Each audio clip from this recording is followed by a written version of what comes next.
Bismillahirrahmanirrahim. Assalamualaikum warahmatullahi wabarakatuh. Selamat datang kembali di channel Adi Setiawan, dan kali ini kita akan belajar sebuah teknologi yang bernama HTML dari dasar untuk pemula. Dan sebelum melangkah lebih lanjut, perkenankan saya memperkenalkan diri terlebih dahulu. Nama saya adalah Adi Setiawan dan saat ini saya adalah seorang pengajar di SMK Negeri 1 Purbalingga, Jawa Tengah. Dan selain beraktivitas di bidang pendidikan, saya juga mencoba menjadi seorang konten kreator di channel @adisetiawan_linux. Ya, silakan Anda eksplor lebih lanjut, karena selain membahas tentang pemrograman, channel saya juga membahas tentang distribusi Linux terbaik.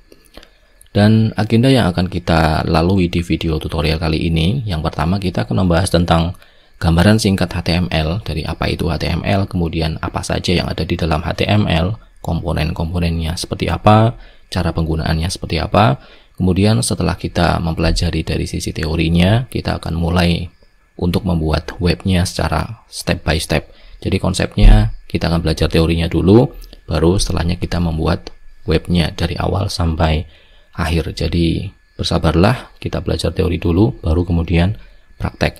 Nah, setelah kita membuat web di komputer lokal kita, maka kita akan melalui proses step by step melakukan web hosting. Ya, di sini kita akan mencoba mengonlinekan web yang kita buat supaya bisa diakses oleh banyak orang. Untuk materi yang kita bahas di video tutorial kali ini, ya secara umum ada sekian banyak, dari kebutuhan software dan hostingnya, apa itu HTML, struktur dasar, kemudian komponen-komponen yang ada dalam HTML yang akan kita gunakan, kemudian ya sampai ke tahapan pembuatan web sederhana dan web hosting. Untuk menuliskan kode HTML, untuk menjalankan kode HTML, kita tentu saja membutuhkan sebuah software. Nah, ada dua kategori software yang kita butuhkan. Yang pertama adalah text editor. Text editor.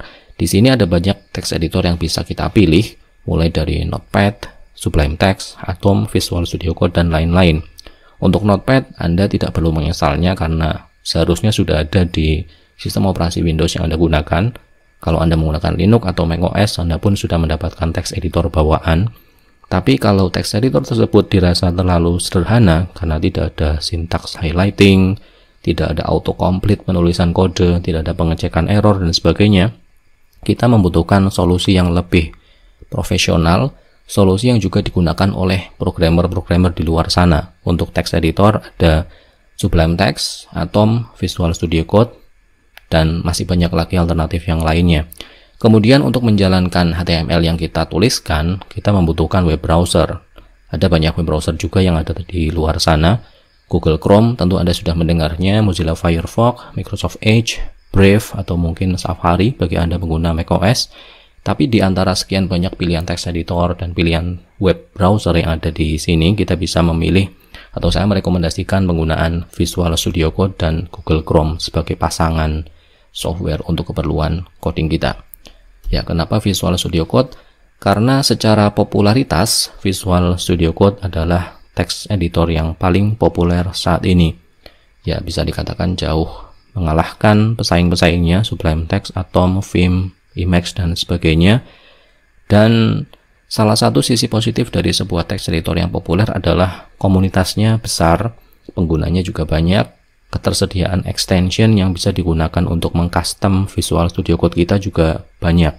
Jadi kalau ada kesulitan, kalau ada kita membutuhkan fitur baru, maka di Visual Studio Code fitur tersebut akan muncul lebih cepat daripada di text editor yang lain. Tapi kalau misalnya Anda memilih untuk menggunakan text editor yang lain, misalnya Sublime Text karena lebih ringan barangkali, ya tentu tidak masalah. Yang penting adalah text editor ini adalah alat bantu untuk kita meningkatkan produktivitas coding kita. Jadi yang manapun tidak masalah, hanya saja saya merekomendasikan Visual Studio Code.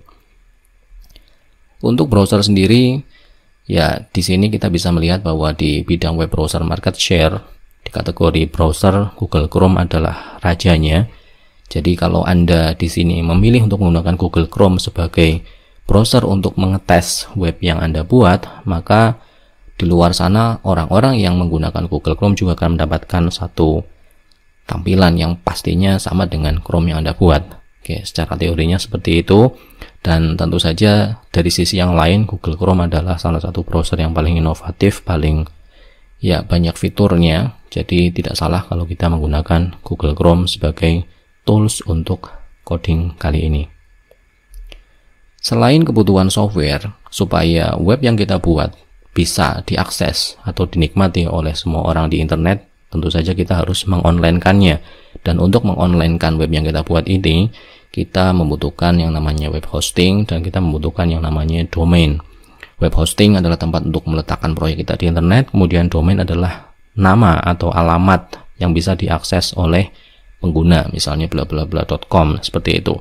Dan ketika kita memilih layanan web hosting dan domain itu, kita membutuhkan penyedia layanan yang memiliki fitur yang lengkap dengan dukungan support 24 jam. Dan di sini saya merekomendasikan sebuah perusahaan yang bernama Niaga Hoster.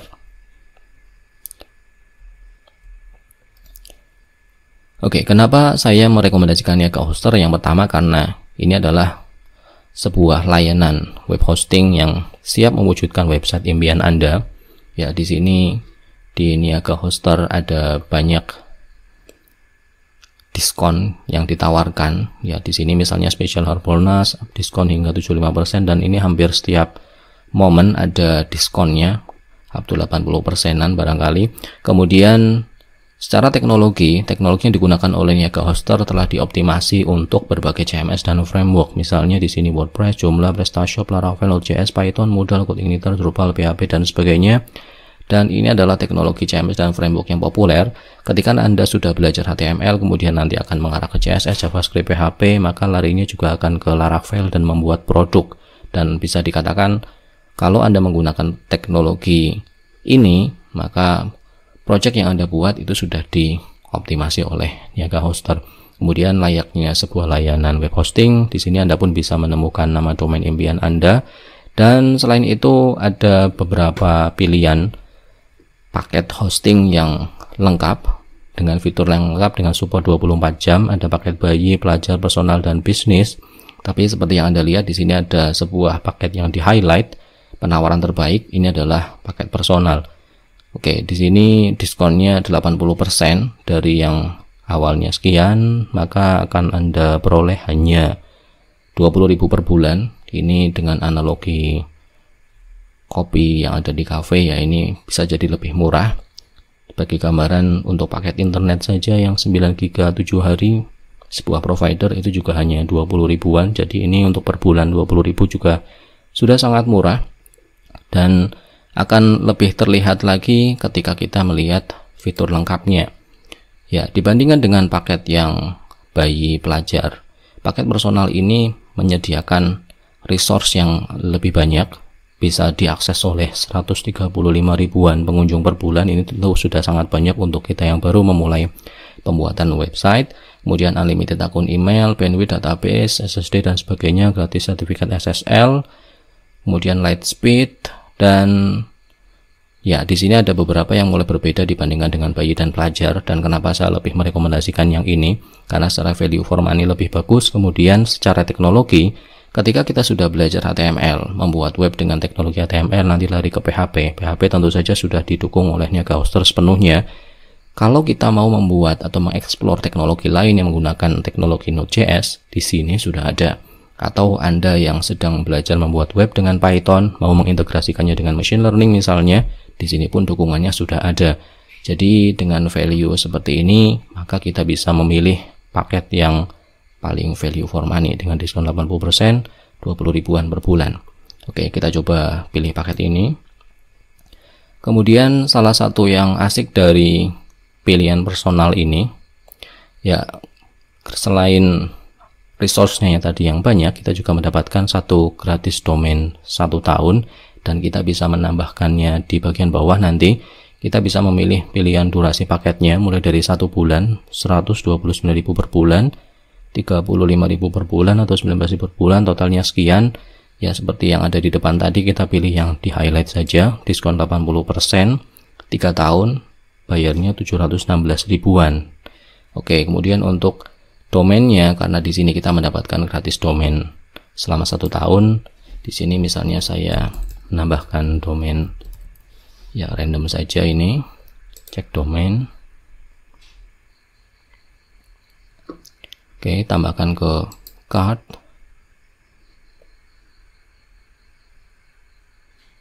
Oke, proses penambahan dengan hosting 3 tahun diskon 80% dari yang awalnya 3.599.400, di sini hanya sisa 716.000.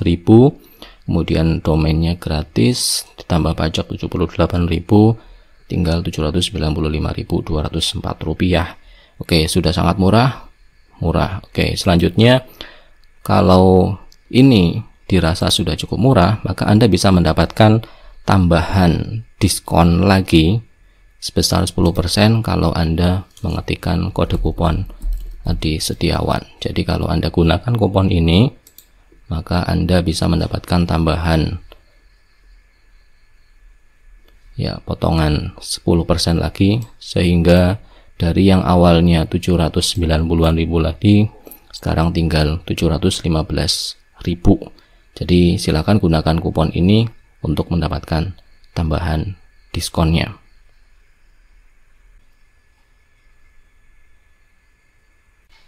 Oke, selanjutnya kita bahas tentang HTML-nya itu sendiri.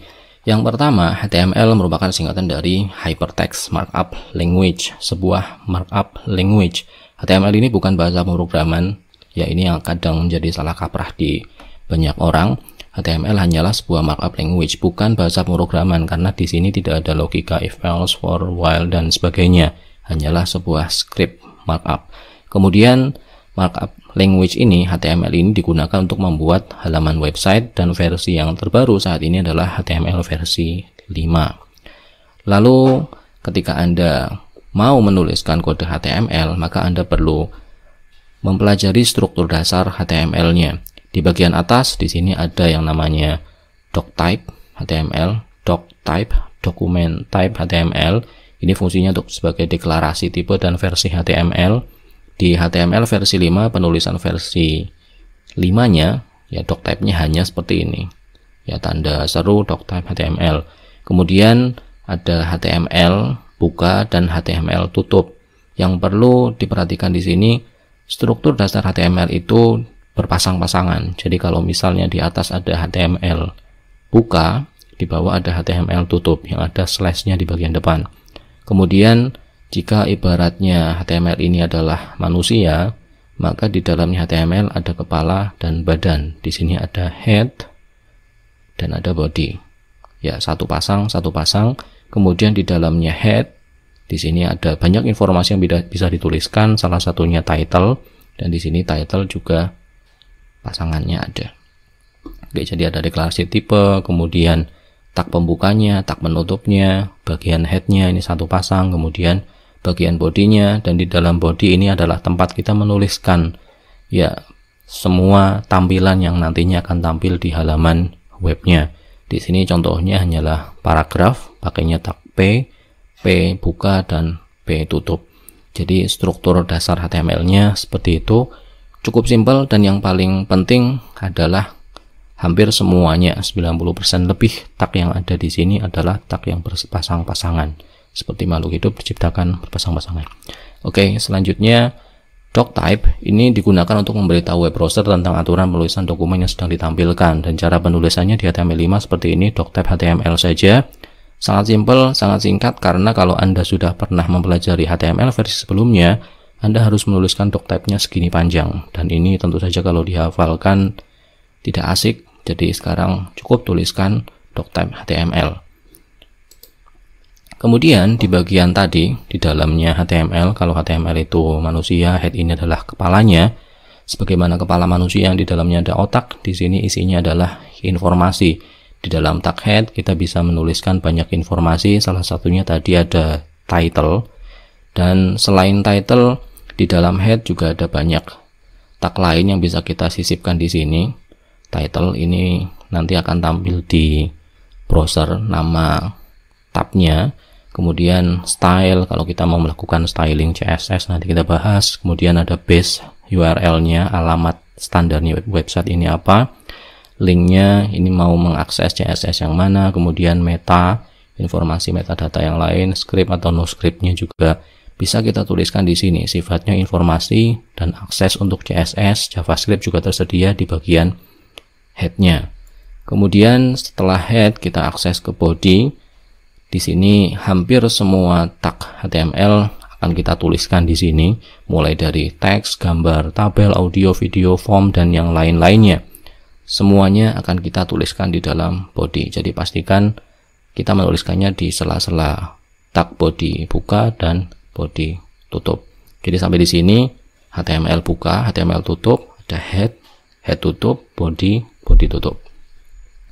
Selanjutnya, tentu saja ketika Anda browsing, Anda pernah membuat atau pernah menemukan sebuah tulisan yang seperti ini, cetak tebal dengan ukuran yang besar. Ini adalah heading.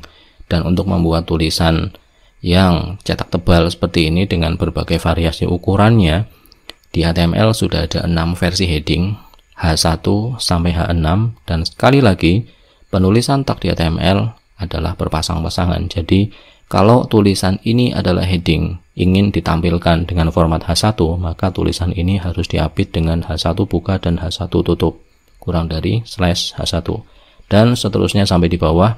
Semakin ke bawah, semakin membesar angka H-nya, maka ukurannya semakin kecil. Jadi yang paling besar antara H1 dan H6 yang mana? H1. Yang kecil adalah H6. Tinggal Anda sesuaikan saja. Yang sering kita jumpai umumnya adalah H1, H2, dan H3. Ya, untuk yang lain ya sesuaikan saja dengan kebutuhan. Ini jelas yang paling besar, H1. Lalu untuk menuliskan tulisan, misalnya Anda membaca sebuah berita di halaman web, ya formatnya paragraf. Dan untuk membuat paragraf di HTML, caranya sangat mudah. Kita hanya tinggal meletakkan tag P di awal, kemudian P tutup di bagian akhir. Dan ini saya tebalkan kodenya untuk menunjukkan penggunaan tag P-nya. Jadi P di depan dan P di belakang.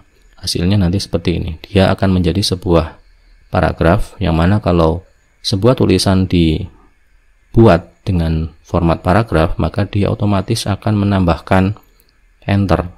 Ada margin antara paragraf yang satu dengan paragraf berikutnya. Jadi seperti itu. Jadi tulisannya tidak nyambung HTML titik langsung di bawahnya setelah HTML, tapi karena formatnya paragraf, di sini akan ada jaraknya. Selanjutnya, ini yang paling asik karena ada banyak pengaturan yang bisa kita lakukan, text style.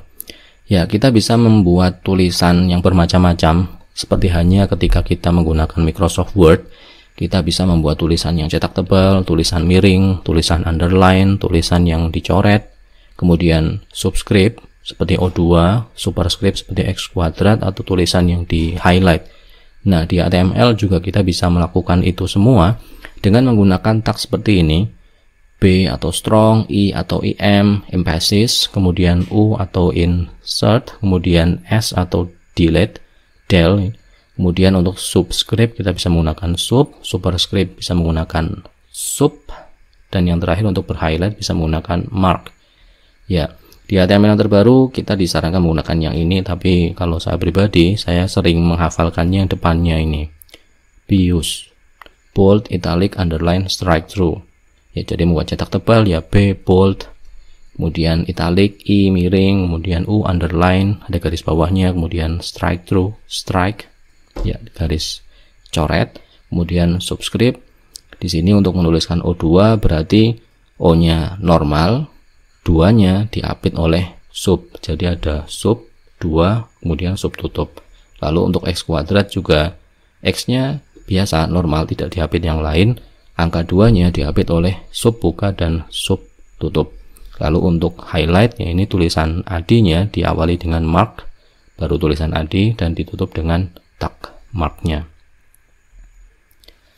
Lalu untuk menambahkan enter, ya selain menggunakan paragraf, kalau kita misalnya dalam posisi sebuah komponen bukan tulisan, atau ini misalnya tulisan tapi memang sengaja ditujukan untuk menunjukkan penggunaan break, kita bisa menambahkan enter dengan tag BR ini.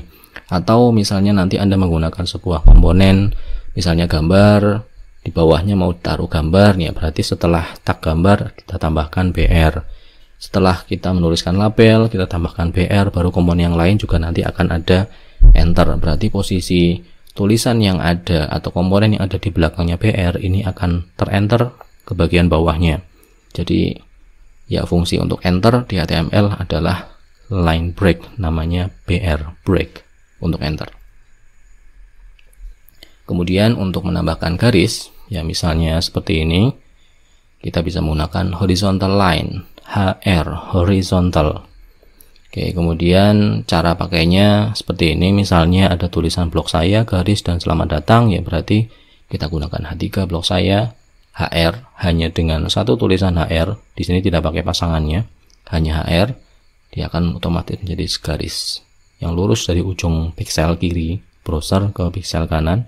Kemudian baru P dituliskan di bawahnya HR itu, di bawah garis. Nah, kemudian ada beberapa kondisi kita perlu menuliskan sebuah urutan, menuliskan daftar. Nah, di sini di HTML sama seperti yang ada di Microsoft Word, ada urutan daftar yang terurut 1, 2, 3, kemudian ada juga daftar yang tidak terurut, ya bullet and numbering, seperti yang ada di Microsoft Word. Nah, untuk membuat daftar urut, ordered list, kita bisa menggunakan OL. Jadi kalau nanti 1, 2, 3 pakainya OL. Kenapa? Karena terurut, ordered. Tapi kalau kita mau membuat yang bullet-bullet itu, lingkaran-lingkaran yang tidak urut, kita bisa menggunakan unordered list, OL. Jadi ada dua penggunaan list, OL dan UL, yang semuanya nanti akan dipasangkan dengan li. Jadi misalnya, saya ingin menuliskan urutan, kalau di Word ini kan tinggal di blok, kemudian pilih numbering 1, 2, 3, 4. Nah, di HTML, karena 1, 2, 3, 4 ini terurut, berarti kita memilih OL, ordered list, bukan UL. Jadi, tulis OL. Nah, by default tipenya sudah 1, tapi di sini saya tunjukkan type-nya 1, karena di sini OL selain menggunakan angka 1, 2, 3, dia juga bisa I1, I2, I3, A besar, B besar, C besar, dan lain-lain. Dan di sini saya tunjukkan OL type-nya 1. Kemudian OL, ordered list, buka, ordered list tutup. Dan untuk tulisan yang nantinya akan dipasangi nomor, kita sisipkan dalam tag LI buka dan LI tutup. Jadi tanpa kita menuliskan 1, 2, 3, 4 di sini, cukup tuliskan kalimatnya saja, maka akan otomatis muncul nomornya secara urut. Itu penggunaan ordered list. Kemudian untuk tampilan yang seperti ini, ya tampilan yang daftar tidak urut, kita bisa menggunakan UL, unordered list. Nah, defaultnya di sini bukan kotak tapi bulat hitam. Nah, tapi kalau kita ingin menuliskan tampilan yang lain, ya misalnya circle atau ya di sini opsinya ada circle, disk, dan square. Misalnya saya ingin tampilannya kotak, ya berarti saya tuliskan type-nya square. Kalau ingin di sini lingkaran penuh, berarti defaultnya disk. Kalau yang lingkaran tengahnya berlubang atau tidak berwarna, menggunakan circle. Caranya sama. Jadi kalau misalnya ini saya hapus, ini saya ganti OL, ini saya ganti OL, ya hasilnya seperti yang OL tadi. Ya, jadi OL dan UL hanya beda O dan U serta tipenya saja. Sisanya penulisan li-nya ini sama. Kita tidak perlu menuliskan bullet and numberingnya secara manual. Nanti biarkan HTML yang menuliskan itu sendiri secara otomatis tentunya. Ya, kalau Anda sering mendownload sesuatu, Anda pasti akan sering melihat tulisan klik di sini dalam bentuk tombol atau dalam bentuk tulisan. Nah, itulah hyperlink. Nah, untuk membuat hyperlink seperti itu, caranya kita tinggal membungkus tulisan yang nantinya akan diklik oleh pengguna di sela-sela tag yang namanya A.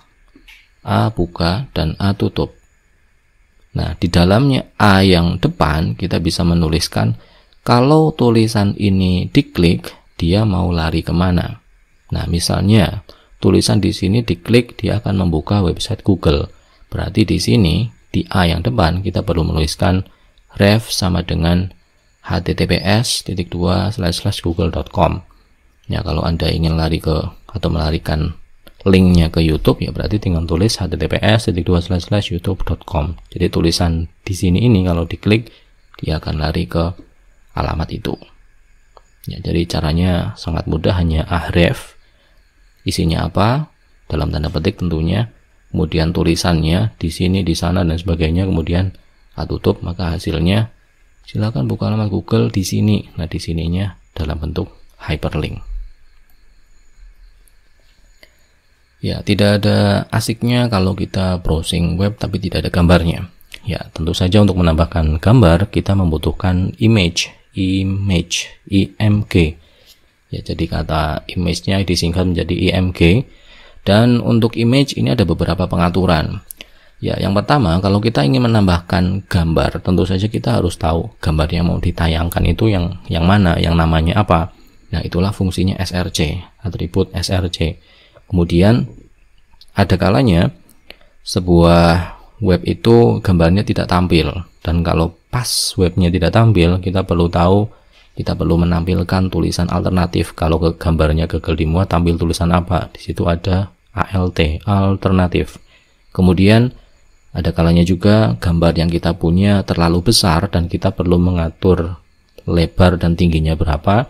Disitulah fungsi width dan height.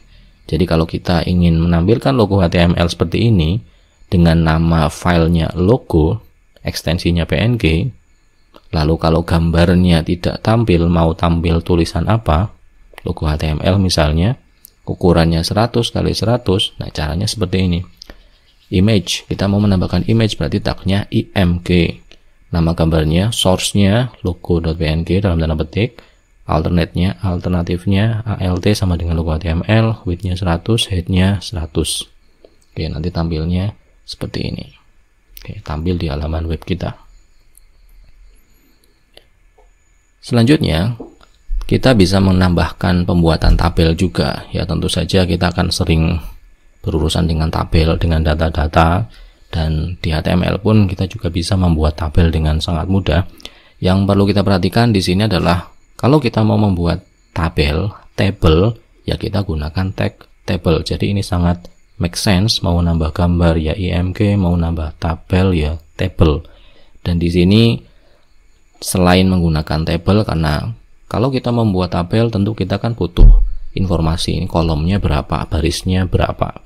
Kemudian kadang kita juga butuh judul kolomnya cetak tebal. Nah, di sini juga kita perlu mengatur itu. Kalau kita membuat kolom dengan cetak tebal, kita butuh TH. Kemudian untuk membuat kolom biasa pakai TD, kemudian membuat baris pakainya TR. Ya, TH, TD, TR. Nanti kita lihat di contohnya saja. Lalu kita juga bisa mengatur garis penyusun tabelnya, ukurannya berapa. Ya, misalnya Anda yang pernah menggunakan Microsoft Excel membuat tabel, kalau di print ya kadang tabelnya tidak kelihatan, lalu kita menambahkan border, kemudian ukurannya berapa. Nah, di HTML juga sama, kita bisa menambahkan border supaya nantinya ketika ditampilkan ada bordernya. Jadi cara pembuatan tabelnya seperti ini. Kita membuat tabel, berarti kita gunakan tag tabel buka, tag tabel tutup. Kemudian kita mau membuat dua baris, ada dua kolom, dan di baris atas ini TR berarti di baris atas ini ada judul kolom yang tulisannya tebal, nomor dan nama mau ditampilkan tebal, berarti pakainya TH, tabel heading. Ya seperti H1 sampai H6 itu kan cetak tebal. Jadi kalau mau tulisan nomor dan nama cetak tebal, di sini pakainya TH. Kemudian untuk isian data yang di bawah, ini kan bentuknya baris-baris lagi. Baris. Di baris yang kedua ini, di bawahnya judul kolom. Ya, di sini ada TR, berarti membuat baris baru. Di dalamnya ada kolom biasa, tidak cetak tebal. TD1, TD-nya ditutup, TD AD, TD-nya ditutup. Tampilnya seperti ini. Kemudian untuk baris berikutnya, kita buat TR lagi, buat dua kolom, kan ada dua kolom, TD, TD lagi. Jadi di dalam tabel ini ada 3 baris, 1, 2, 3, 1, 2, 3. Untuk kolomnya ada 2, pastikan sama, 1, 2, 1, 2, 1, 2. Dan untuk bordernya supaya tampil, nah kita tambahkan border 1. Anda kalau mau mengeksplor ini di atas 1, 3, 10 dan sebagainya juga silahkan, nanti hasilnya bordernya akan jauh lebih besar daripada ini. Oke, seperti itu cara pembuatan tabel di HTML. Ya, selanjutnya materi yang tidak kalah pentingnya adalah form. formulir. Jadi kita bisa membuat input data. Contoh penggunaannya tentu saja Anda sudah sangat familiar. Ketika Anda membuat email, Anda diharuskan menuliskan form penulisan identitas. Mulai dari nama depan, nama belakang, kemudian tempat tanggal lahir, alamat email barunya, passwordnya apa, dan sebagainya. Dan kita membutuhkan form untuk itu. Di dalam form ada beberapa komponen yang juga bisa kita tuliskan. Yang pertama adalah label, membuat judul input, misalnya nama depan, nama belakang, tulisan nama depan, nama belakangnya. Kemudian input, ini akan jadi kotak inputnya dengan berbagai kombinasi input yang bisa kita pilih. Mulai dari input biasa, defaultnya input tulisan biasa, ABCD dan sebagainya. Input angka, kemudian input tanggal, input gambar, input waktu dan sebagainya. Lalu kalau kita misalnya diminta untuk membuat input komentar, karena komentar itu biasanya agak panjang, di HTML juga sudah ada komponen yang namanya text area. Jadi kita bisa mendapatkan input teks yang panjang di situ. Lalu untuk tombol juga sudah ada komponen tombol, dan untuk membuat menu pilihan, ya pilihan 1, 2, 3, 4, 5, drop down, jurusan yang mau dipilih apa saja dipilih. Nah itu ada menu select untuk membuat menu pilihan. Oke, gambaran singkatnya kira-kira seperti ini. Ada judul artikel, ada input, ada isi, ada input, kemudian ada kategori, ada drop down, ada tombol simpan. Nah, ini jelas sebuah formulir, form. Jadi di sini diawali dengan form, diakhiri dengan form. Untuk action dan metodenya ini akan lebih jelas lagi kalau kita belajar di PHP. Action ini berarti kalau form ini dipencet simpannya, dia akan mengirimkan datanya kemana. Ya, ini akan lebih jelas kalau kita sudah membahas PHP. Kemudian method get ini berarti metode pengiriman datanya, data yang dituliskan di sini dan di sini, ketika dikirim ke aksi.php menggunakan metode pengiriman yang mana. Kalau get ini berarti datanya akan tampil di URL. Oke, kalau bingung skip saja dulu. Fokus kita ada di form atas dan form bawah. Kemudian untuk membuat tulisan judul artikel, tulisan biasa seperti ini kita membutuhkan label. Jadi label di sini ada for, bisa dikosongi dulu. Fokusnya berarti label, kemudian judul artikel, baru label lagi. Nah, karena setelah judul artikel ini kita ingin ganti baris ke bawahnya, kita tambahkan BR, break. Kalau BR-nya di sini tidak ada, maka setelah judul artikel nanti inputnya akan ada di sebelah kanannya.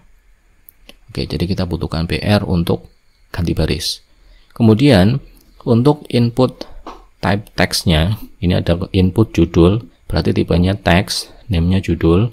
Ini name juga dibutuhkan pada saat nanti ngirim data, tapi fokus kita sekarang adalah input type text-nya dulu. Input tipenya text, nanti tampilnya seperti ini. Kemudian ada label lagi, isi, dan untuk input yang lebih panjang kita bisa menggunakan text area. Nah, kolomnya 30, barisnya 10, berarti di sini ada 30 kolom, kemudian ke bawahnya 10 baris. Lalu untuk kategori, di sini kategori karena tidak ada BR, maka tulisan setelahnya akan tampil satu baris.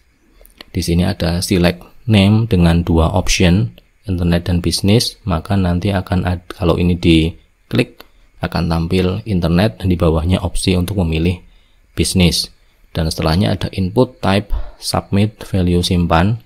Input type submit ini akan berubah menjadi tombol. Jadi kita tidak perlu menuliskan tombol secara manual pun juga bisa. Dengan input type submit, maka dia akan berubah menjadi tombol. Value simpan, simpan yang di sini akan jadi tulisan yang tampil di tombol itu. Jadi secara umum seperti ini yang versi simple pembuatan formnya, dan ada banyak customisasi yang bisa kita lakukan terutama di bagian jenis input. Tadi ada banyak yang bisa kita jadikan input, mulai dari angka, kemudian tanggal, gambar, dan sebagainya. Kemudian untuk bagian text area ini saya kira sudah cukup. Lalu paling kita gunakan BR kalau kita memang membutuhkan ganti baris setelah tampil dari satu komponen, ingin komponen yang lain ada di bawahnya. Oke. Di sini audio pun bisa kita tambahkan ke dalam halaman web. Dan cara pakainya Sama simpelnya seperti cara kita menggunakan gambar. Jadi kalau kita mau membuat sebuah audio streaming misalnya, kita tinggal gunakan saja komponen audio. Kalau kita ingin menampilkan kontrolnya, dan ini harusnya memang tampil sih, kontrol, audio kontrol, maka akan tampil tombol play pause-nya. Ini ada audio buka, audio tutup. Lalu yang namanya audio streaming, tentu saja kita membutuhkan ya sumber filenya apa, source-nya apa. Berarti di dalamnya ada source, src sama dengan nama filenya, termasuk ekstensinya, dan kita sertakan dengan tipenya audio MPEG. Untuk MP3 di sini MPEG. Maka hasilnya seperti ini. Dan kalau kita klik, ya selama di sini tampil angkanya berapa, durasinya berapa lama, harusnya akan bunyi. Ya, seperti itu. Jadi audio penggunaannya sangat simpel seperti itu. Audio dan selanjutnya video, ini sudah sewajarnya. Kita bisa menyisipkan file audio yang kita miliki sendiri, kita upload sendiri ke halaman web kita. Oke, dengan menggunakan tag video. Dan di sini penggunaannya sama seperti audio tadi, ada video buka dan video tutup. Kemudian ada kontrol untuk mengaktifkan opsi kontrol di sini. Lalu kita bisa mengatur width-nya berapa, lebarnya berapa, dan height-nya berapa. Lalu source-nya, src, nama videonya, kemudian tipe videonya. Jadi sama dengan yang ada di audio, tinggal kita bedakan di bagian width dan height-nya untuk mengatur ukuran panjang dan tinggi dari video player ini.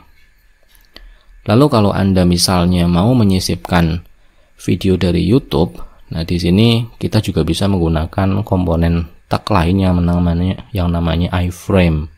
Ya, jadi ada iframe buka, iframe tutup, dan yang kita butuhkan adalah kode ID URL yang ada di YouTube. Misalnya Anda ngeplay suatu video di YouTube, di alamat URL atas itu akan tampil tulisan seperti ini, dan yang Anda butuhkan adalah kode setelah V sama dengan, ini kode uniknya, dan tinggal Anda sisipkan ke dalam iframe. Ini caranya agak sedikit berbeda dengan audio dan video, tapi prinsipnya sama. iframe src sama dengan https youtube.com/mbed, kemudian slash kode unik yang tadi. Frame bordernya 0, kemudian width-nya 640, height-nya 480, maka akan tampil seperti ini. Oke, ini lebarnya 640, tingginya 480. Nah, yang tadi sudah saya sampaikan adalah komponen-komponen yang sifatnya individual. Dan ketika kita nanti membuat sebuah web yang lebih kompleks, ada masanya kita membutuhkan pengelompokan kelompok-kelompok, misalnya untuk menu atas, menu tengah, menu bawah, header, footer, dan sebagainya mau kita pisahkan. Kenapa dipisahkan? Karena barangkali backgroundnya yang atas biru, yang tengah putih, yang bawah merah. Dan untuk melakukan pengelompokan seperti itu, di HTML ada tag yang namanya div. Jadi fungsinya sebagai kontainer untuk menampung komponen-komponen yang lain yang barangkali nanti akan kita ubah atau kita custom tampilan CSS-nya, atau kita manipulasi datanya dengan JavaScript. Jadi misalnya div class container, ini salah satu penggunaan CSS. Kita kelompokkan div ini dengan nama kelasnya container, sehingga kalau misalnya kita mau wilayahnya ini nanti blok, garis, dan tulisan selamat datang ini warnanya biru, maka kita tidak perlu mengatur warna birunya satu persatu, tapi cukup dipanggil nama kontainernya, dalam hal ini kelas kontainernya. Jadi prinsipnya div ini sebagai kontainer untuk menampung komponen-komponen yang lain agar nanti bisa di custom lebih mudah. Dan tadi saya sudah sekilas menyinggung tentang CSS. HTML itu ibaratnya kerangka tulang manusia, fokus pada fungsi membuat webnya, tapi kerangka itu tidak ada estetikanya. Atau analogi yang lain, HTML itu seperti bangunan yang belum jadi, belum diberi apapun, baru tegak berdiri saja. Dan untuk membuatnya lebih menarik, cat rumah itu adalah CSS-nya, Cascading Style Sheet, digunakan untuk mempercantik tampilan website. Jadi HTML ada kerangka, CSS ada kulitnya. HTML adalah rumah yang ya baru berdiri itu, dan CSS adalah ornamen-ornamen, cat, dan yang membuat rumah itu menjadi lebih estetik. Ya, untuk CSS sendiri ini adalah materi yang tidak kalah panjangnya dibandingkan dengan HTML, bahkan lebih panjang lagi. Jadi di sini saya hanya mengulas sekilas saja contoh penggunaan CSS. Kita bisa memanggil CSS dari file yang lain, bisa, tapi kalau untuk kasus yang simple, misalnya kita mau mengatur halaman website kita ini menjadi warna hijau, tulisannya warna putih, kita bisa menuliskannya seperti ini. Di dalamnya head, tadi di bagian awal kita sudah sempat membahas bahwa di dalam head kita bisa menuliskan style saja, style juga, ada style buka, style tutup, dan body. Ini berarti keseluruhan body, seluruhan halaman yang ada di HTML kita, ya, yang tampil di dalamnya browser, ini akan diakses semuanya. Berarti seluruh komponen yang ada dalam body akan diubah. Apa yang diubah? Background colornya diubah jadi green. Jadi semua warna belakangnya akan jadi hijau. Tidak hanya belakangnya tulisan ini, tapi semuanya. Kemudian colornya white, berarti semua tulisannya akan berubah jadi warna putih. Ya, ini sekilas saja contoh penggunaan CSS. Nah, setelah ini kita akan coba membuat web sederhana dengan menggunakan HTML versi 5. Oke, untuk membuat dokumen HTML versi 5, seperti yang tadi sudah saya sampaikan di awal, kita akan menggunakan Visual Studio Code. Dan kalau Anda belum menginstal Visual Studio Code, Anda bisa mendownloadnya secara gratis dari halaman website code.visualstudio.com. Ya, gratis, tersedia untuk Windows, Linux, macOS, dan ya seperti itu. Jadi bisa Anda gunakan saat ini juga. Nah, ketika Anda menggunakan Visual Studio Code, ketika ingin membuat dokumen baru, dokumen untuk HTML, kita bisa membuatnya dengan cara seperti ini, file new, kemudian kita coba simpan saja di desktop misalnya. Dan di sini karena nantinya akan kita hostingkan project kita, sementara nama yang biasanya standarnya diakses oleh sebuah web itu adalah index, maka kita tuliskan namanya index. Nah, karena ini adalah dokumen HTML, maka kita simpan dengan ekstensi HTML. Jadi namanya kita tuliskan index.html. Oke, pastikan tulisannya sudah seperti ini, dan di sini saya akan coba perbesar sedikit ukurannya. Nah, salah satu yang paling asik ketika kita menggunakan sebuah text editor seperti VS Code ini adalah autocomplete. Jadi kita bisa hanya menuliskan HTML, kemudian ada pop-up seperti ini, kita enter, sudah lengkap struktur dasar HTML yang bisa kita pakai. Nah, di sini jadi kita tidak perlu menuliskan secara manual meta charset, HTTP equif-nya, content width, device width, dan sebagainya. Langsung tersedia seperti ini. Meskipun kalau saya pribadi menyarankan ketika Anda baru pertama kali menuliskan HTML, ya Anda coba biasakan mengetiknya secara manual terlebih dahulu, pakai notepad barangkali yang masih polosan. Tujuannya bukan untuk mempersulit diri sendiri, tapi supaya Anda bisa lebih merekam materi yang sedang dipelajari. Ya, tapi karena kita langsung membuat webnya, kita pakai yang autocomplete-nya ini saja. Oke, jadi sudah ada doc type, HTML langnya, head, body, dan di sini kita akan mengganti judul web kita dengan nama misalnya web developer. Jadi ini fokusnya adalah fokus penggunaan tag-tag HTML yang sudah kita pelajari sebelumnya. Nah, di dalam web developer ini kita akan membuat sebuah heading. Ya, kalau masih ingat, heading diawali dengan H, dan H1 adalah yang paling besar. Jadi tinggal kita ketik H seperti ini, H1 muncul autocomplete, tinggal enter. Ya, web developer. Jadi ini adalah heading. Kalau Anda ingin ukuran heading yang lebih kecil, berarti tinggal sesuaikan saja H1 diganti H2, H3, dan seterusnya sampai H6. Kemudian saya ingin membuat garis horizontal ruler, HR, horizontal line. Ya, tinggal HR seperti ini. Kemudian kalau saya ingin membuat heading yang lebih kecil, misalnya H3, Saya tinggal tulis H3 tentang web developer. Ya, saya simpan. Dan kalau kita ingin menjalankan dokumen HTML kita, index.html yang sudah kita simpan di desktop, ini caranya tinggal kita klik kanan, kemudian open with Google Chrome. Oke, di mana Google Chrome-nya? Oke, yang ini. Ya, web developer. Tulisan web developer ini munculnya dari tulisan title. Jadi kalau ini saya ganti jadi web development, saya simpan, kemudian ini saya refresh dengan klik ini atau jurus ala programmer F5. Ya, jangan dilihat tulisan developer yang ini tapi yang atas, karena tulisan title yang ada di head tampilnya di bagian atas. Ya, web development. Sementara web developer di sini adalah H1, ini adalah HR, kemudian ini adalah H3. Nah, kita juga bisa melihat source code yang sudah kita tulis sebelumnya ini dengan cara klik kanan, kemudian view page source. Oh, tadi saya sudah menuliskan web development, web developer, tentang web developer seperti ini. Ini adalah source code index.html yang sudah kita tulis. Jadi kita bisa mengakses tadi kita menulis kodenya apa. Nah, seperti itu. Oke, ini H3. Kemudian kita coba penggunaan paragraf. Paragraf berarti menggunakan P buka dan P tutup. Ya, misalnya developer adalah salah satu profesi yang paling dicari saat ini.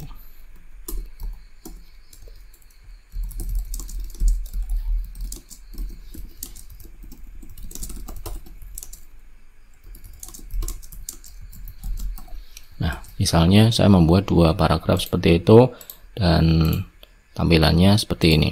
Sekarang kita akan coba menggunakan text style-nya yang sudah kita pelajari sebelumnya. Untuk text style ini saya minimize dulu saja. Oke. Ya, misalnya tulisan web developer ini mau saya buat cetak tebal. Berarti saya tinggal menyisipkan tag B. Nah, karena di sini autocomplete-nya langsung ada di sebelahnya, ini tinggal saya cut, Ctrl X, kemudian saya pastekan, saya pastekan di belakangnya web developer, sehingga hasilnya seperti ini. Kemudian yang sering saya gunakan bukan strong im dan yang lain, tapi bius, bius. Untuk italic misalnya go online, ini karena tulisan asing berarti saya tulis miring, berarti italic, cetak miring. Kemudian untuk web developer yang ini saya tambahkan underline. Oke, underline U, Ctrl X, saya taruh belakangnya. Kemudian yang belum S. Nah, misalnya di sini ini saya pindah dulu, jadi yang online-nya saja yang diitalikan. Misalnya ceritanya ada typo, di sini awalnya offline. Nah, karena yang benar adalah online, tulisan offline ini mau saya coret, berarti pakainya S, strike through atau del. Ya, kita coba secara tampilannya. Oke. Web developer bold, kemudian online ini miring, italic, kemudian web developer yang ini underline, kemudian yang offline ini tulisan dicoret. Jadi bios sudah jadi. Lalu misalnya kita mau menambahkan satu lagi yang mark, ya tinggal tambahkan saja mark. Oke. Jadi kira-kira seperti itu caranya untuk melakukan manipulasi text style-nya. Kemudian kita akan coba menambahkan gambar. Dan di sini untuk gambar pastikan kita agar lebih mudah tambahkan gambarnya di lokasi yang satu lokasi dengan file HTML-nya. Dan di sini saya siapkan gambar misalnya logo HTML5. Ya, namanya logo.png, kemudian kita tambahkan di sini. Menambahkan gambar alias image berarti img. Enter. src adalah nama filenya. Logo.png. alt adalah logo alternatif, tulisan alternatif yang akan tampil. Kalau seperti ini saja seharusnya sudah tampil. Ya, sudah tampil. Dan kalau kita ingin menspesifikkan ukurannya, kita bisa menuliskan misalnya 200, height-nya 200, atau biar kelihatan beda 400. Ya, jadi tidak bagus memang karena tujuannya untuk menunjukkan ini 200, tingginya 400. Jadi kira-kira seperti itu, biar proper. Berarti ukurannya ini dibuat sama. Oke, itu untuk menambahkan gambar. Kemudian kita kembali ke teks lagi. Tadi ada daftar, list. Ya, misalnya seperti ini. Beberapa teknologi yang dibutuhkan oleh industri antara lain. Nah, di sini sifatnya bukan yang terurut misalnya, jadi urutannya bebas. Maka di antara dua list OL dan UL, karena tidak urut, saya pakainya UL, unordered list. UL, kemudian di dalamnya UL ada listnya, LI. Nah, misalnya di sini ada Node.js, pencet N, pindah belakang, li, enter, PHP, pencet N, enter, li, kemudian misalnya Ruby, li, Python. Oke, kita simpan, kemudian cek tampilannya. Ya, by default tampilannya menggunakan bullet seperti ini. Ya, lingkaran penuh, di dalamnya ada warna hitamnya. Kalau kita mau mengganti dengan tipe yang lain, type circle, maka di sini kita bisa mendapatkan tampilan seperti ini. Tidak lagi bulat hitam tapi tengahnya kosong. Begitu juga kalau mau kita ubah menjadi square. Oke, kemudian beberapa posisi yang dibutuhkan antara lain. Nah, misalnya kita mau menuliskan daftar yang urut, di sini berarti OL, ordered list, kemudian di dalamnya ada li. Ya, listnya apa? Misalnya front end developer, kemudian li back end developer, kemudian li full stack developer, kemudian li misalnya DevOps. Nah, ordered list berarti urutannya tampil dengan angka 1, 2, 3, 4. Nah, kalau kita mau mengganti urutannya 1, 2, 3, 4 ini dengan urutan yang lain, misalnya A, B, C, di sini bisa kita ganti type. Nah, di sini sudah ada autocomplete, tinggal kita pilih saja. Defaultnya angka 1, 2, 3, 4, 5, kemudian bisa kita pilih A besar, kapital, A yang kecil, kemudian huruf Romawi, I 1, 2, 3, I1, I2, I3 dan sebagainya. Kemudian yang I kecil, misalnya yang A besar saja. Oke, sepertinya ini perlu di close biar tidak mengganggu. Oke, kita refresh.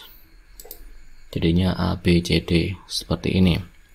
Oke, sampai di sini seharusnya Anda sudah mulai merasa bahwa ya coding HTML itu simple dan asik, bisa dinikmati.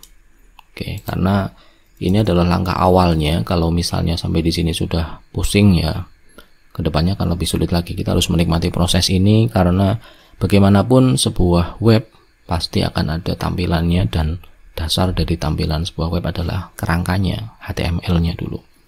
Oke, selanjutnya kita akan coba membuat tabel. Ya, untuk membuat tabel ini kita kasih pengantar terlebih dahulu. Misalnya berikut ini adalah daftar gajinya. Nah, kita buat tabel, ya table. Nah, di sini saya akan menuliskan posisi ini gajinya berapa. Berarti ada 2 kolom. Nah, saya buat barisnya dulu, TR. Karena kolomnya ada 2 dan kolom atasnya nanti cetak tebal, judul kolom kan nama, posisi, gaji. Judul kolomnya cetak tebal berarti pakainya TH. Ini ada posisi, TH, gaji. Nah, kemudian di bawahnya akan muncul baris-baris berikutnya. Karena di sini tidak cetak tebal berarti pakainya TD. Front end developer, TD 5 juta misalnya. Lalu TR, TD back end developer, TD misalnya 8 juta. TR, TD apa tadi, full stack developer, TD 10 juta. Oke, terakhir TR, TD lagi karena ada 2 kolom. Di sini DevOps, TD 12 juta. Nah, tanpa saya mengatur border, nanti tampilan tabelnya seperti ini. Ya, kelihatan ada formatnya, tetapi tidak bisa menjadi tabel yang sempurna. Kita butuh garis-garisnya. Jadi kita tambahkan border di dalam tabelnya. Kalau misalnya kita isi angka 1, nanti tampilnya juga seperti ini. Semakin besar angka yang kita masukkan, juga nanti bordernya akan semakin besar. Jadi seperti itu, Anda bisa bermain-main dengan ukuran bordernya. Selanjutnya, setelah border dan tabel secara umum, kita akan coba membuat form. Oke, untuk form kita tambahkan pengantar dulu. Silakan isi informasi di formulir ini. Ya, baru kita tambahkan form. Nah, untuk form tadi kan ada 2 isian yang perlu kita perhatikan, ada action dan method. Tapi yang ini kita kosongin dulu saja karena fungsinya akan lebih kita pakai kalau nanti kita belajar PHP. Tapi misalnya diisi ya nanti misalnya namanya aksi.php, metodenya get. Di dalam form ini saya akan menuliskan label. Ini saya kosongi saja formnya, misalnya nama lengkap. Setelah mencetak nama lengkap, saya tambahkan BR, enter. Berarti nanti akan ganti baris, baru input. Nah, untuk input di sini ketika kita menuliskan input titik 2, di belakangnya sudah ada sekian banyak opsi input yang bisa kita gunakan. Ya, misalnya yang paling standar adalah text. Ya, name-nya misalnya nama. Oke, di belakang kita tambahkan BR. Label lagi, kemudian tanggal lahir, BR, lalu kita tambahkan input titik 2 date, tanggal, BR. Nah, sampai di sini kita cek dulu secara tampilan. Nah, sudah ada seperti ini. Input type text akan tampil ya seperti ini, standar. Kemudian untuk tanggal lahir dengan input type date akan tampil seperti ini. Kita bisa langsung mengakses tahun-tahun tertentu, bulan tertentu, baru tanggal tertentu, dan hasilnya sesuai format seperti ini. Jadi tidak perlu menuliskan 06/sekian karena itu rawan sekali dengan kesalahan tulis. Jadi kita tinggal menuliskannya seperti ini, input type date, name, tanggal. Nah, tadi ada satu yang perlu saya sampaikan di sini. Kalau misalnya nama tanggal itu harus diisi, ya nanti kita bisa menuliskan required. Berarti tidak boleh kosong. Tentu ketika Anda membuat email baru, ada kolom yang lupa diisi. Kemudian pas Anda pencet tombolnya submit, gitu, ada tulisan merah-merah harus diisi, yaitu berarti fungsi dari required. Kemudian ada placeholder. Ini tulisan yang akan tampil di sini. Masukkan nama Anda, dan kalau Anda klik mengetikkan sesuatu, tulisan itu hilang. Itu placeholder.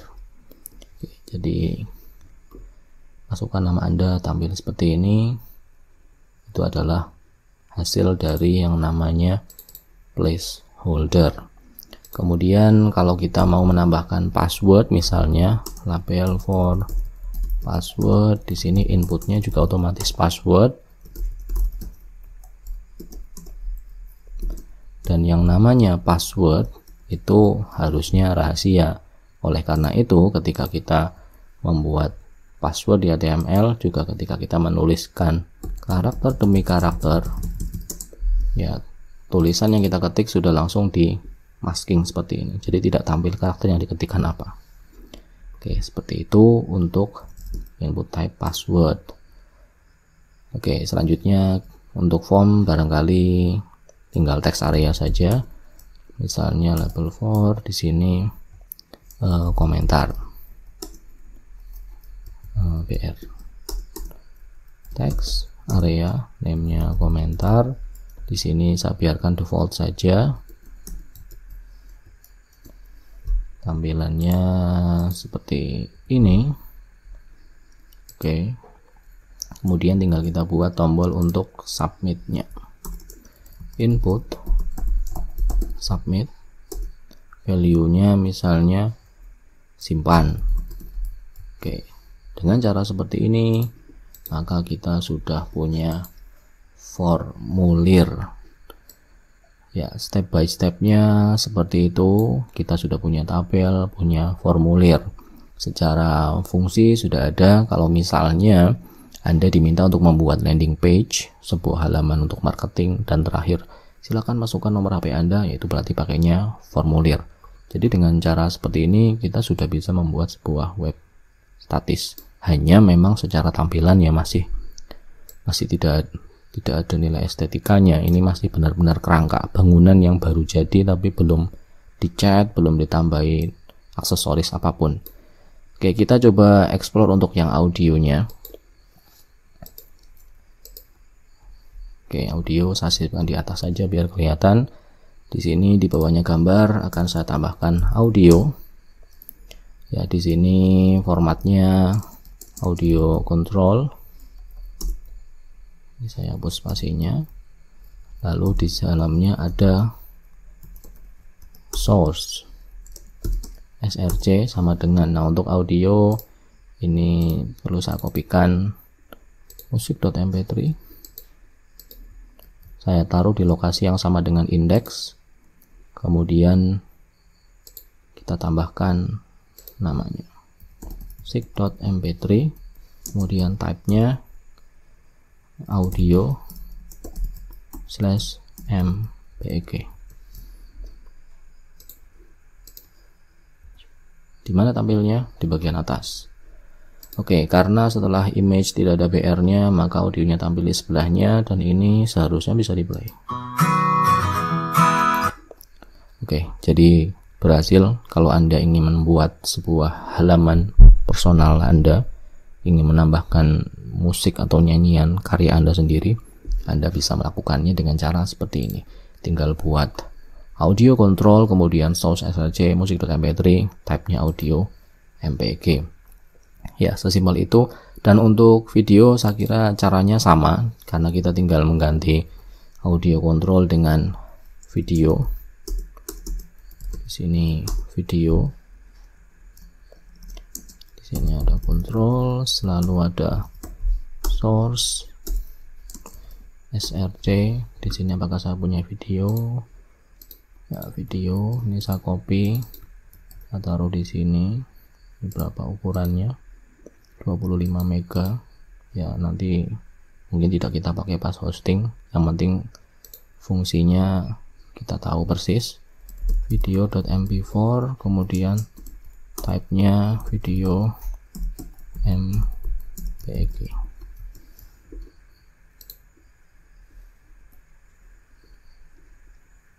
Ya, tidak mau.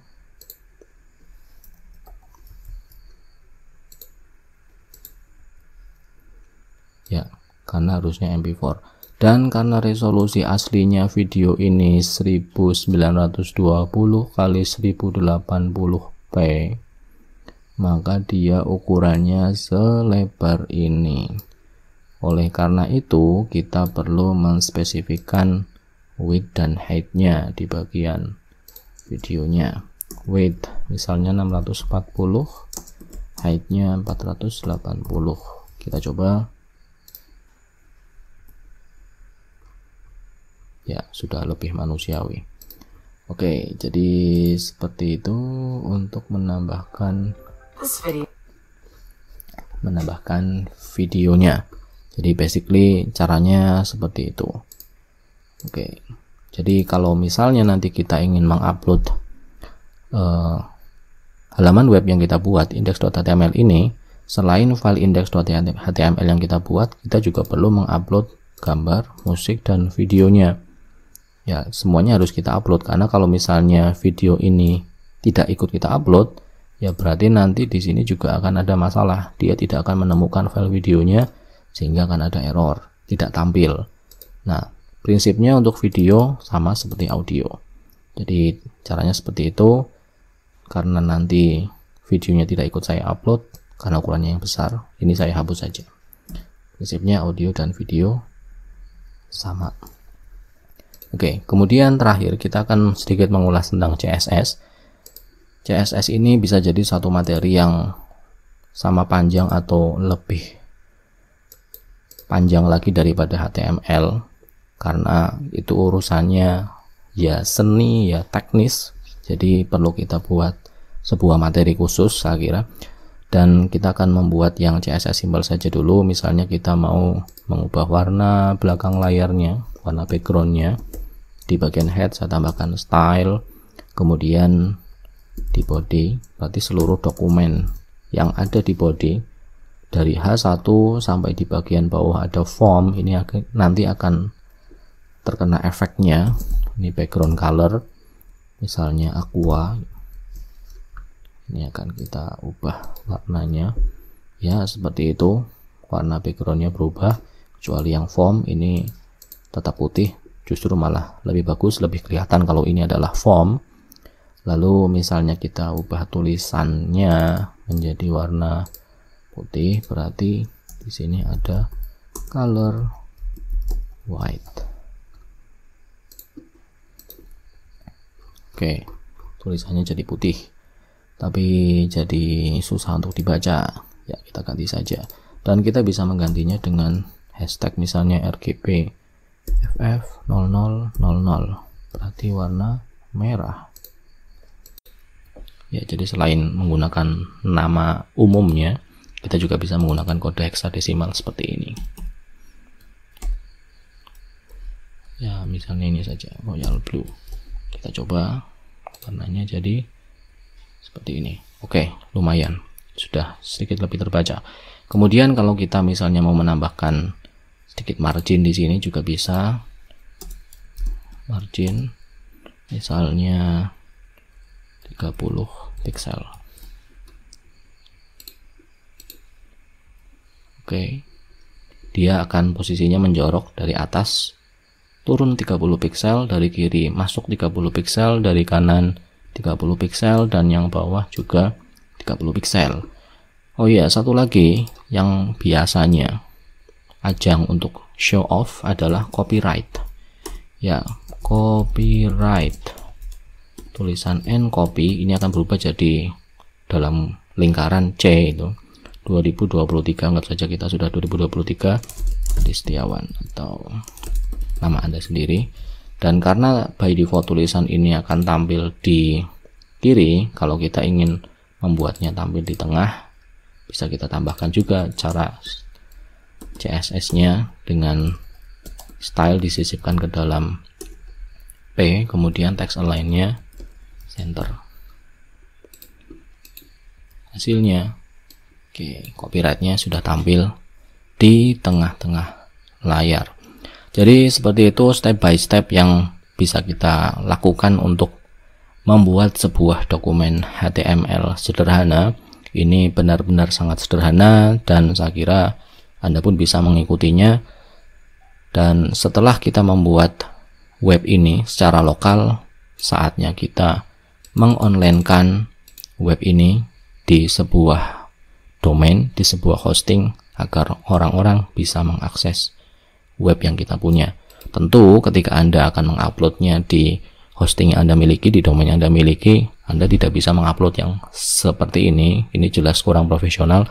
Tapi ketika nanti Anda sudah membuat sesuatu yang lebih polish, lebih bagus, silakan Anda upload, tunjukkan bahwa ini adalah karya Anda. Oke, tahapan berikutnya adalah tahapan web hostingnya. Dan untuk melakukan web hosting, di sini pastikan Anda sudah memiliki akun Niaga Hosternya, kemudian masuk ke panelnya, halaman member areanya, masuk ke layanan hosting, kemudian di pengaturan hosting ada menu yang namanya cPanel. Jadi Anda login ke akun Niaga Hoster Anda, kemudian di menu sebelah kiri pilih layanan hosting, lalu di tengah ada menu cPanel. Nah, di sini kita akan mengakses menu File Manager. Oke, setelah Anda masuk ke cPanel File Manager, setelah sebelumnya masuk ke menu cPanel kemudian mengklik File Manager, maka Anda bisa mendapatkan tampilan seperti ini. Awalnya seperti ini, ada folder etc, logsmile, public FTP, public HTML, SSL, TMP, dan www.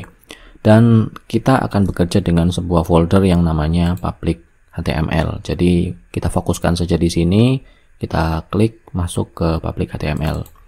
Nah, di dalam public HTML ini, kalau Anda menggunakan Niaga Hoster tentunya ada 3 buah file, 2 file dan 1 folder, CGI-bin, default, dan index. Nah, fokuslah pada yang bernama index karena di sini index.php adalah file yang akan dicari pertama kali oleh web server yang menjalankan halaman web ini. Dan index.php ini adalah sumber dari tampilan yang menyambut kita pertama kali ketika kita membeli hosting dan domain di Niaga Hoster. Selamat datang di Azulgar.com karena alamatnya ini. Selamat datang di website Anda. Dan kita akan mengganti halaman ini dengan halaman index.html yang sudah kita buat sebelumnya.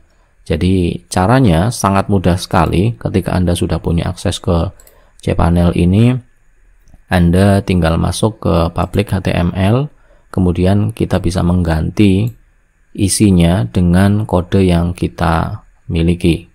Nah, di sini ada beberapa alternatif. Kita bisa merename index.php-nya dengan nama yang lain, misalnya backup index, atau kita juga bisa menghapus ini, kemudian kita ganti dengan file yang kita miliki. Oke, delete. Oke, empty. Kemudian kita akan mengupload file index.html ini dan file pendukungnya ke halaman ini. Dan perlu dipastikan bahwa kita punya index.html, kita punya logo.png, punya musik.mp3. Video tidak kita pakai karena di sini file saya terlalu besar, jadi daripada terlalu lama, kita fokuskan ke 3 file ini. Dan untuk caranya, dengan posisi kita ada di public HTML ini aktif, kita tinggal pilih menu upload, kemudian drop file here to start uploading or select file. Tapi kalau kita pilih select file, ini hanya milih 1 file, jadi bukan select files tapi file saja. Jadi caranya yang lebih mudah seperti ini. Kita blok 3 file, index, logo, dan musik. Kita taruh ke sini. Ya, ada proses index uploading 100%.